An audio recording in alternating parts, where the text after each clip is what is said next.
আসসালামু আলাইকুম। আমি এই মুহূর্তে দাঁড়িয়ে আছি মিফতাহুল উলুম কওমি মাদ্রাসা আর এতিমখানায়। এটা আত্রাই উপজেলার মধ্যে, আর এটা তারাটিয়া ছোটডাঙ্গা। তো আমি এই যে এতিম বাচ্চাদের এখানে চলে এসেছি এই মাদ্রাসাতে। এতিম বাচ্চাদেরকে শীতের জ্যাকেট দিলাম। তো আমি যখন বাসা থেকে বের হই তখন আমি রাস্তা দিয়ে হাঁটছিলাম। তো একটা ভাবি পাশে থেকে আমাকে ডেকে বলল যে তুমি কোথায় যাচ্ছ? তো আমি বললাম আমি আজকে একটি মাদ্রাসায় যাচ্ছি। তো ভাবি আমাকে বললো যে মাদ্রাসায় যাচ্ছ, আমি সেই বাচ্চাদেরকে কিছু দিতে চাই। তো ভাবি কিন্তু সেই মুহূর্তে 500 টাকা আমার হাতে বের করে দিয়েছে। আমি স্যালুট জানাই সেই ভাবিকে। আসলে মানুষের শুধু টাকা পয়সা থাকলে হবে না, মন থাকতে হবে। ভাবি কিন্তু চেয়েছে এই এতিম বাচ্চাদের পাশে দাঁড়াতে, আমাদের পাশে দাঁড়াতে। পোশাকের টাকার সাথে শামিল হলো ভাবি। পোশাকের যে টাকাটা আমার কাছে ছিল সেটার সাথে কিন্তু ভাবি 500 টাকা দিয়ে শামিল হয়ে গেছে। আসলে চাই স্যালুট ভাবিকে।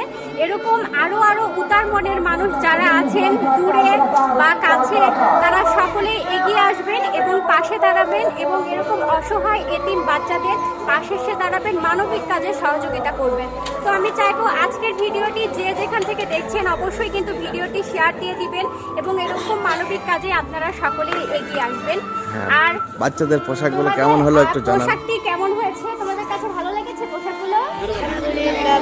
বাচ্চারা কিন্তু সবাই অনেক বেশি খুশি। দেখেন, তাদেরকে খুশি করতে কিন্তু অনেক বড় কিছু দরকার নেই, ছোট কিছুতেই কিন্তু ওরা অনেক বেশি খুশি। তো আপনারা অবশ্যই সবাই এগিয়ে আসবেন। আর ভাইয়ার সাথে কথা হয়, আর ভাইয়াই কিন্তু আমাকে বলেছে এখানে আসার জন্য, আর ভাইয়ার সাথে কথা বলে কিন্তু আজকে আমি এখানে এসেছি। তো ভাইয়ার মতো মানুষেরও আসলে দরকার। এই যে বাচ্চাদের কথা কিন্তু ভাইয়া না বললে কিন্তু জানতাম না যে এই মাদ্রাসায় 7টা এতিম বাচ্চা আছে। তো অবশ্যই আপনারা এরকম ভাবেই পাশে দাঁড়াবেন। ভাইয়া, আপনি যদি কিছু বলতেন। জি, আলহামদুলিল্লাহ, আমি খুবই খুশি হয়েছি যে আপনারা আমাদের মাদ্রাসা পর্যন্ত আসছেন। এবং কি এতিম বাচ্চাদের উপরে আপনারা যে পোশাক পরিধান করতেছেন, আলহামদুলিল্লাহ।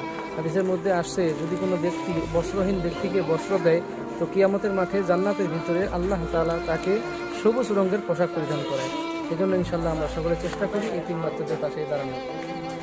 অবশ্যই ভাইয়া কিন্তু সবসময় আমাদের সাথে ছিল, আর ভাইয়ার সাথে কথা বলে আজকে আমাদের আসা। এসে কিন্তু খুবই ভালো লাগছে, আর মন থেকে আমি অনেক বেশি শান্তি পেয়েছি। আমি চাই আপনারা এই মানবিক কাজে প্রবাস থেকে বাংলাদেশ থেকে সকলে এগিয়ে আসুন, এবং এরকম অসহায় এতিম বাচ্চাদের পাশে দাঁড়ান। এই 7টা এতিম বাচ্চা না, একটা মাদ্রাসায় 7টা এতিম বাচ্চারা, আরও অনেক এরকম মাদ্রাসা আছে যেখানে আমাদের এতিম বাচ্চারা আছে, অসহায় বাচ্চারা আছে। আপনারা এসে একটু করে সকলে এরকম বাচ্চাদের পাশে দাঁড়ান।